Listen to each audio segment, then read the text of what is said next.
Ghislaine Avant est une femme qui, on pourrait dire, a de multiples casquettes.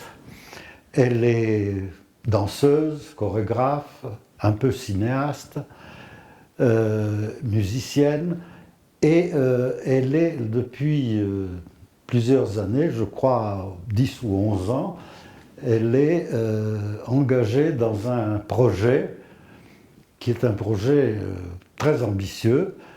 Il s'agit de célébrer l'anniversaire, le 700e anniversaire de la mort de Dante Alighieri, en septembre 2021, en organisant des lectures de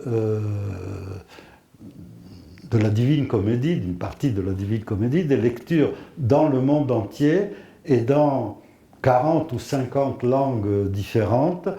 Et en même temps, à l'occasion de cet anniversaire, de projeter un film que Ghislaine est en train de réaliser, dont elle a déjà réalisé une grande partie.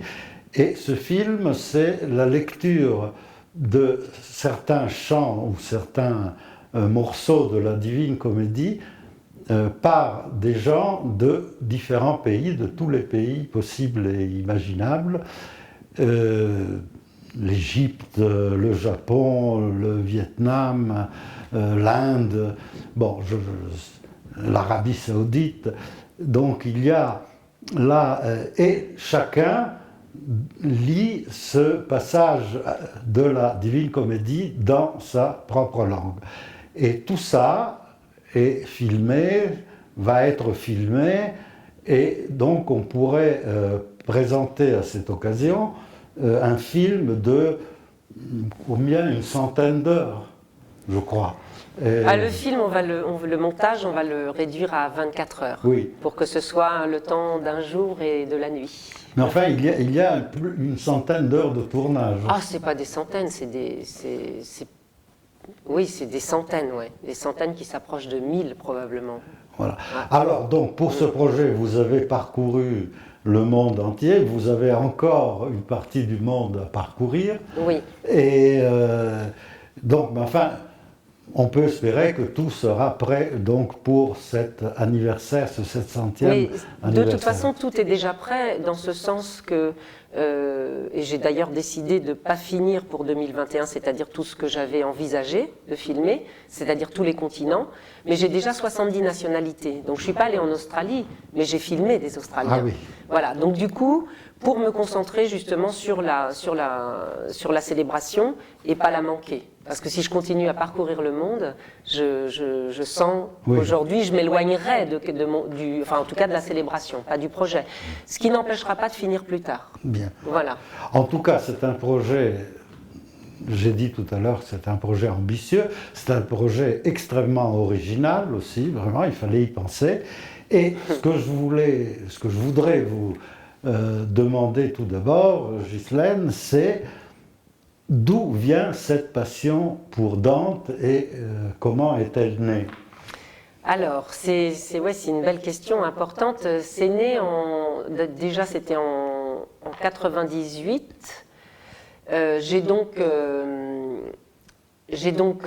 rencontré Dante par la danse. Et à l'occasion de mon premier spectacle, la première création, où je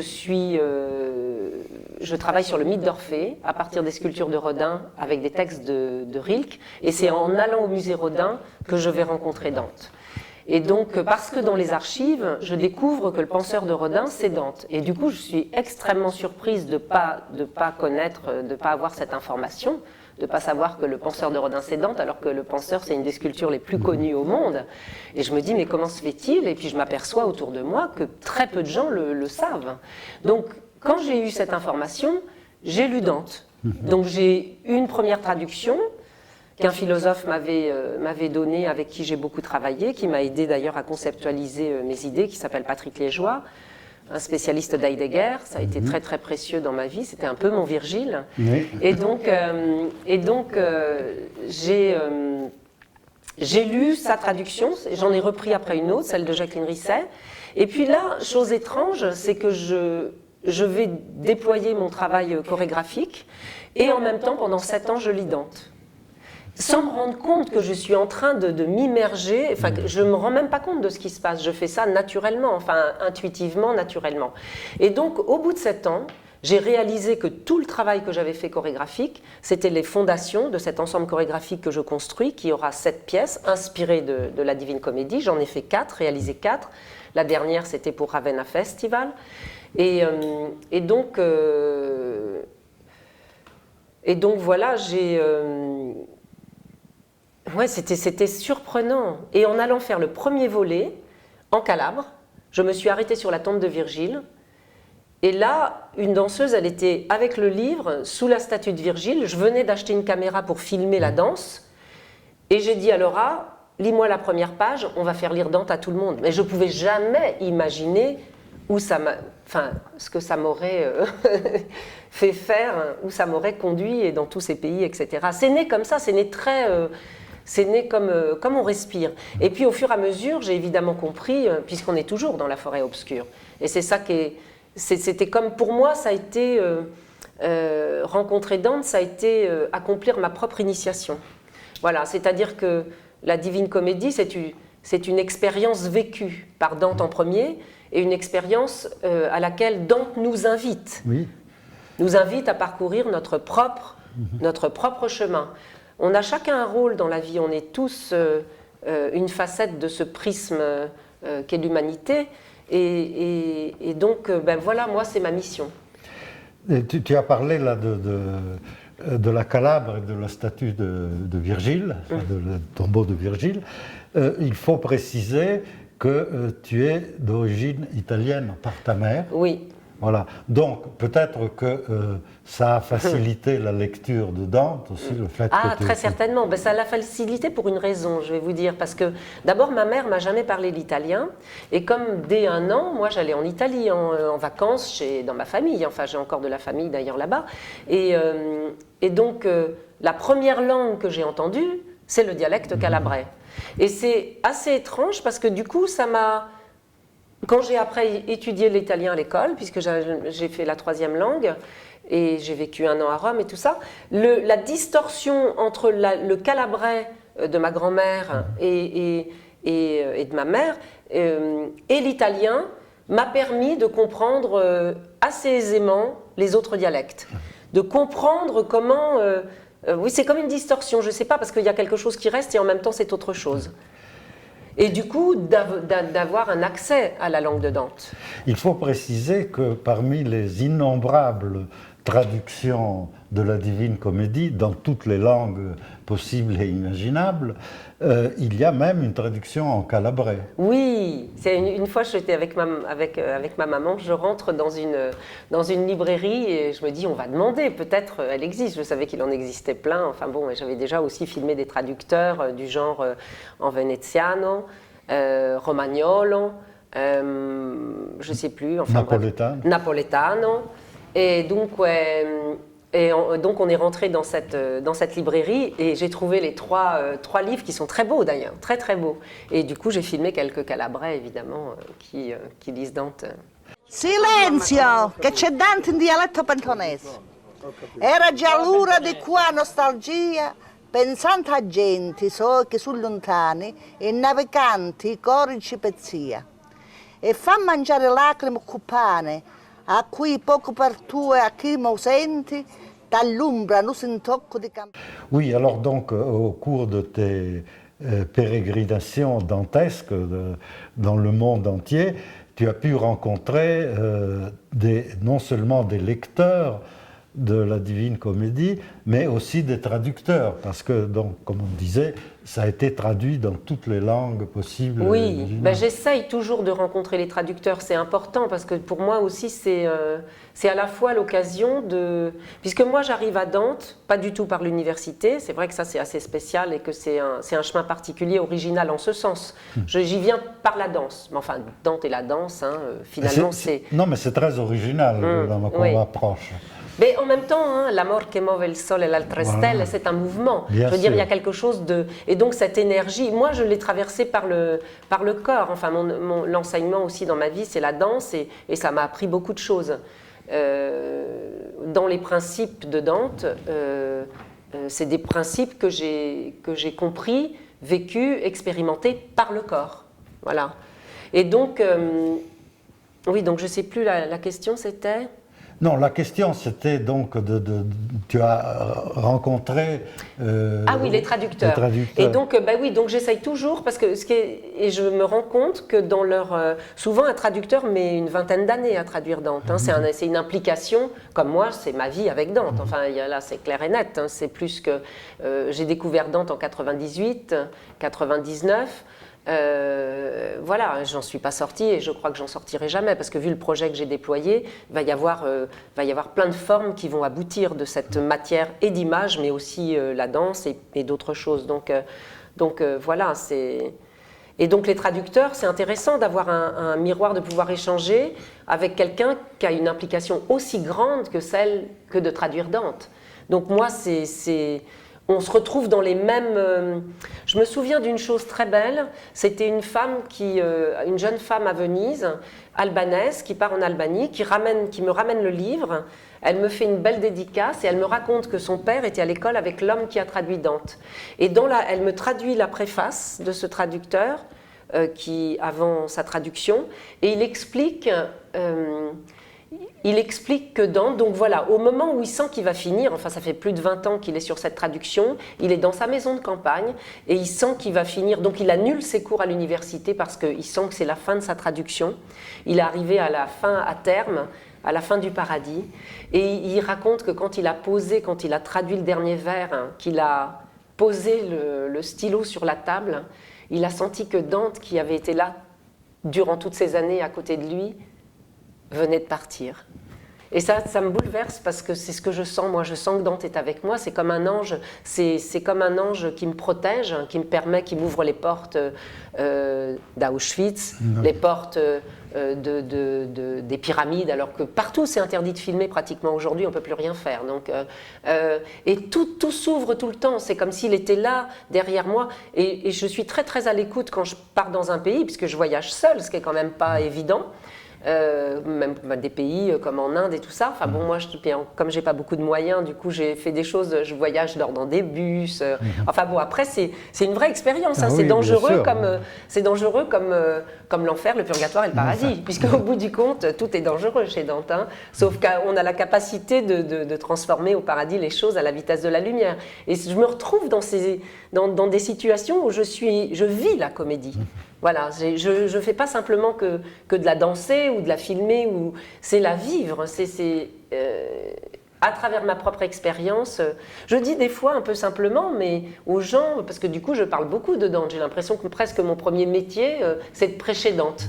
Hein, Saint François convertissait les oiseaux, moi je convertis la comédie, beaucoup de gens. Combien de gens ont lu la Divine Comédie parce qu'on s'est rencontrés, c'est très fort.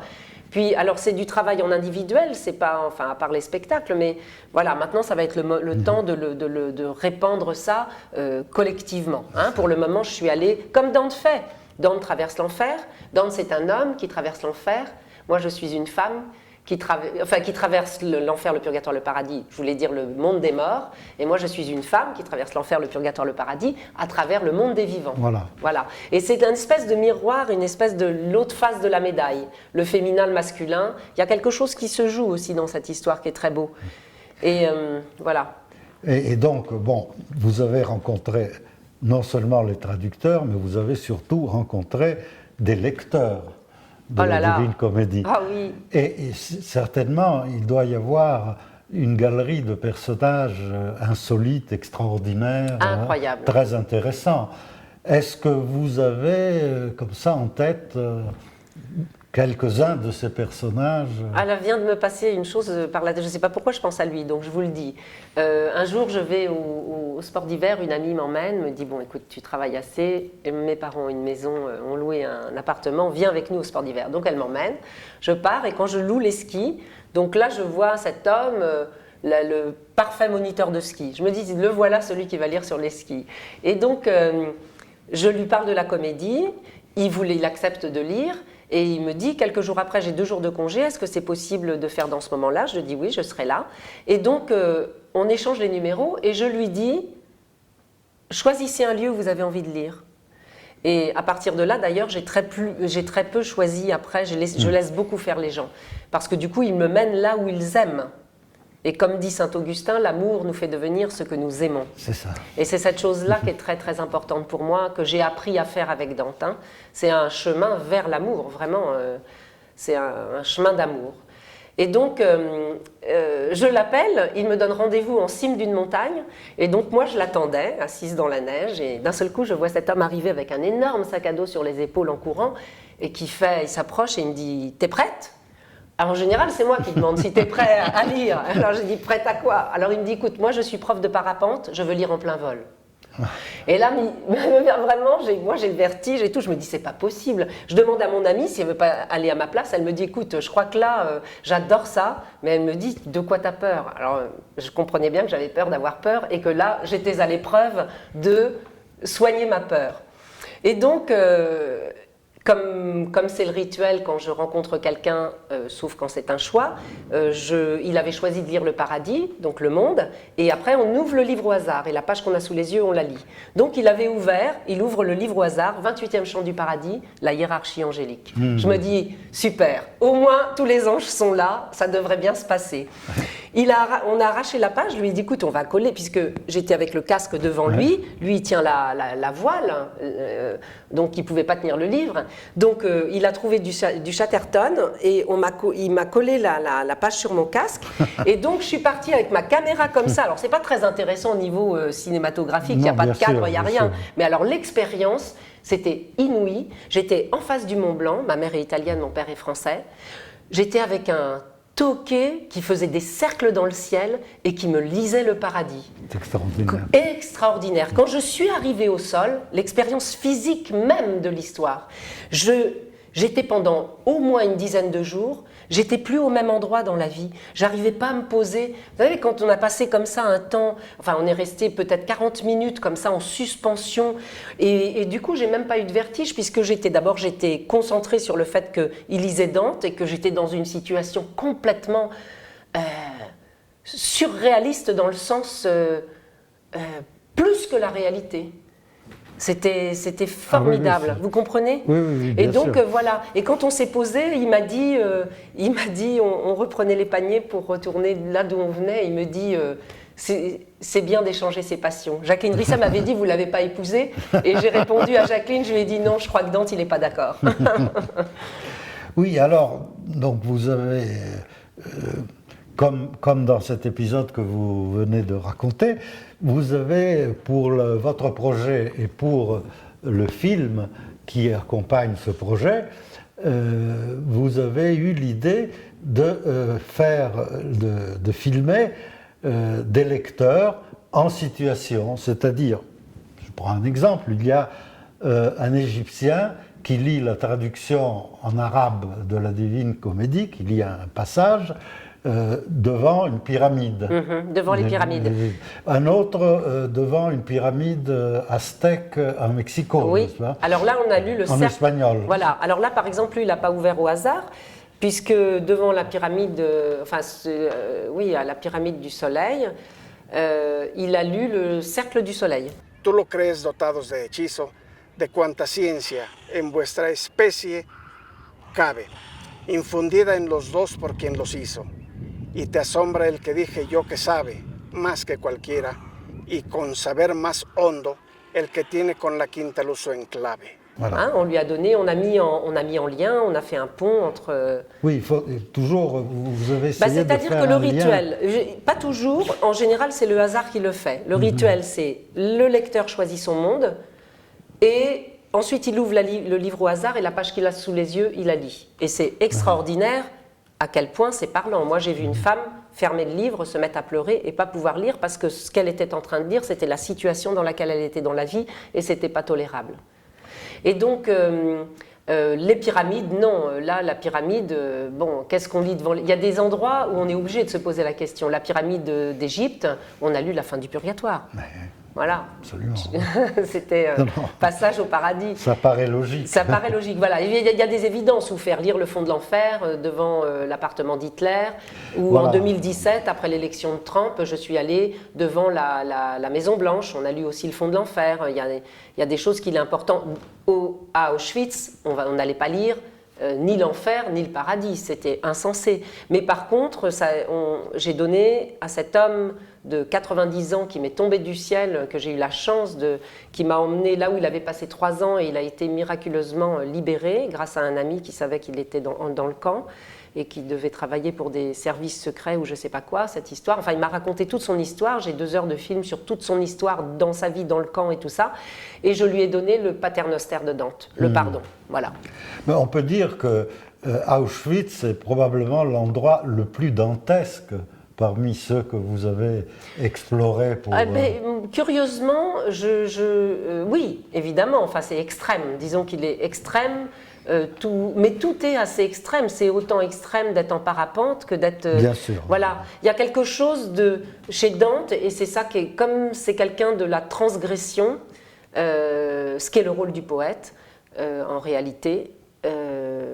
C'est ça, cette question du trasummanar. Hein. Ouais. Donc, il est toujours par-delà, les choses, et on rejoint tout de suite l'extrémité. Et c'est ce qui fait qu'il ouvre cet angle de vision à 360 degrés. Et pour ça, il faut une tension immense, une attention immense. Et d'être capable d'ouvrir, ça suppose aller dans les extrémités. Donc évidemment, quand on va comme ça dans les extrémités, explose la morale, voilà, enfin toutes ces choses, tous les systèmes explosent. Mais ça suppose, c'est les seules conditions d'une véritable liberté. Alors, l'aboutissement de votre projet pour le 14 septembre 2021, oui, 2021. c'est... quel grand rêve. Voilà, qu'est-ce que ça va être concrètement? 24 heures consacrées à Dante avec des lectures? Alors, ça risque d'être plusieurs choses, puisque moi, je travaille sur Dante sur plusieurs pôles. Enfin, il y a 2 pôles principaux, c'est-à-dire l'art vivant et l'art audiovisuel. Et chacun des pôles se déploie dans vraiment différentes formes. Pour l'audiovisuel, il y a évidemment toute cette série qu'on pourrait documentaire. D'ailleurs, là, j'ai rencontré Anna Chigula qui va faire un documentaire sur cette histoire, de façon à ce qu'on puisse témoigner, transmettre une partie des histoires, etc. Voilà. On pourra faire, sans doute, de cette matière d'image, on va pouvoir faire une forme au format télé, ou au format cinéma, voilà, on peut l'envisager.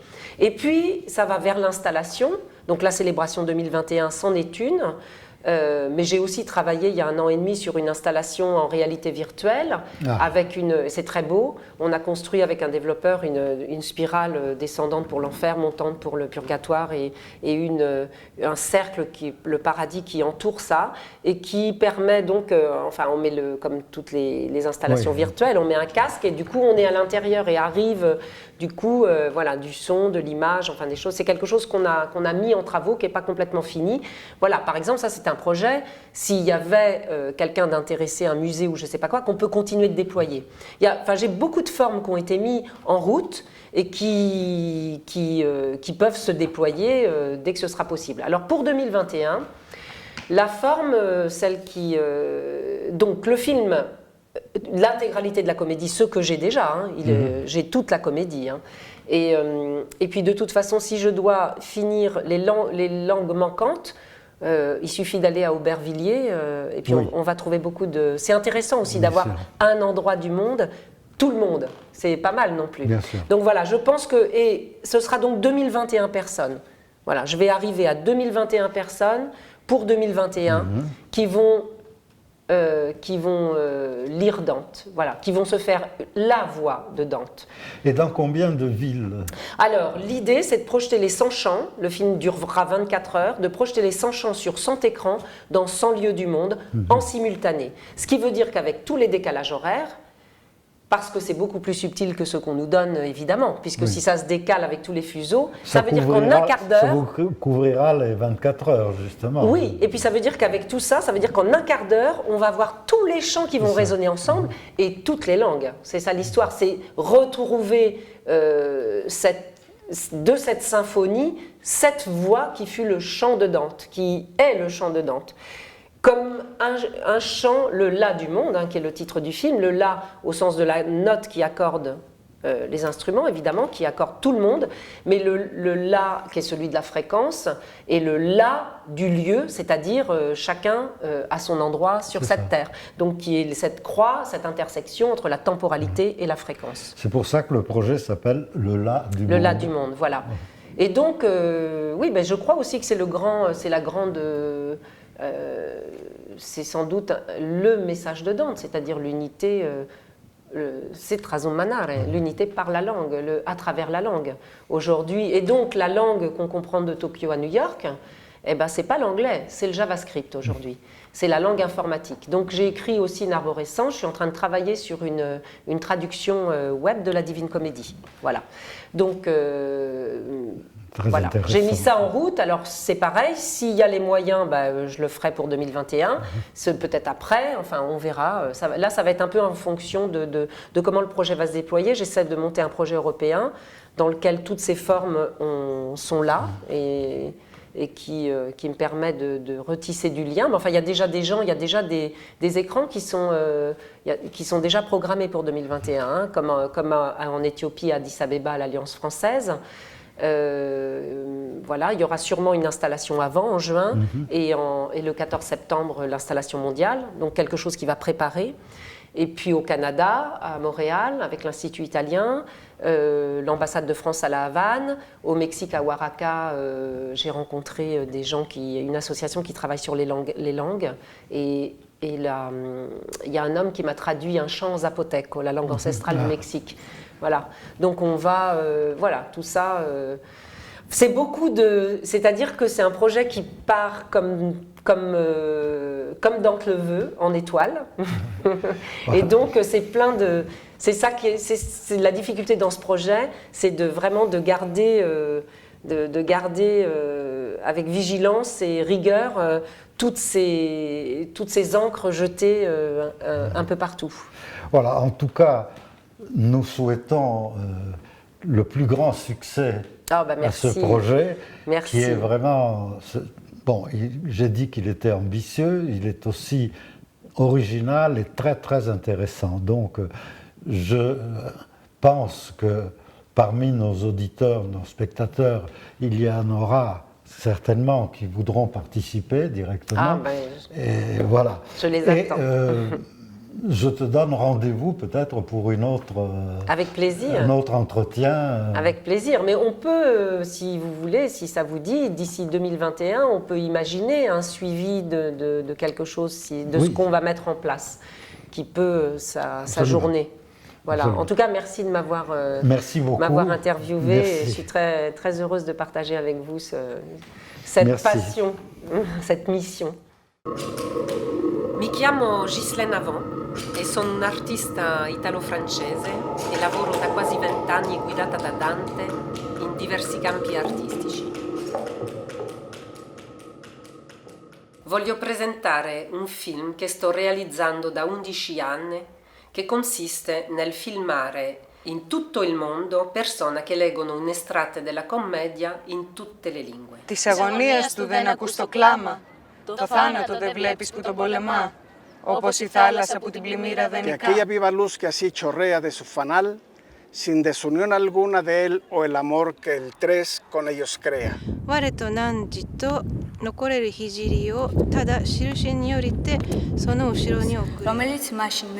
Questa raccolta di letture di Dante nel mondo permetterà di ricomporre in un film di 24 ore il poema universale di Dante in diverse lingue di tutti i continenti. Ho intitolato questo film Le La du monde, che sarebbe il La del mondo, per il doppio significato del La, essendo sia la nota che accorda gli strumenti che il luogo, e per queste due direzioni incrociate che contengono, cioè l'orizzontalità, che sarebbe la nostra temporalità, il là dove ci troviamo nel mondo, e anche la verticalità, il là della nostra frequenza, della trascendenza.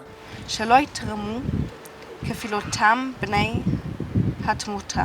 ورأيت بين ألسنة اللهب أرواحا رحت أتطلع إليها وإلى قدمي. Uno degli obiettivi è celebrare il 14 settembre 2021 l'anniversario dei 700 anni della morte di Dante con un'installazione mondiale che consiste nella proiezione simultanea dei 100 canti su 100 schermi in 100 luoghi del mondo. Dante Alighieri, y Thea Comodia Paradiso.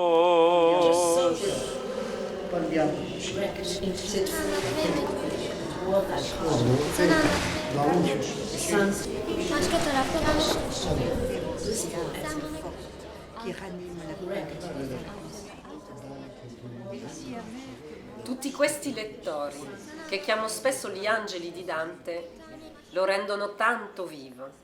Al centro va del borde o bien del centro al borde.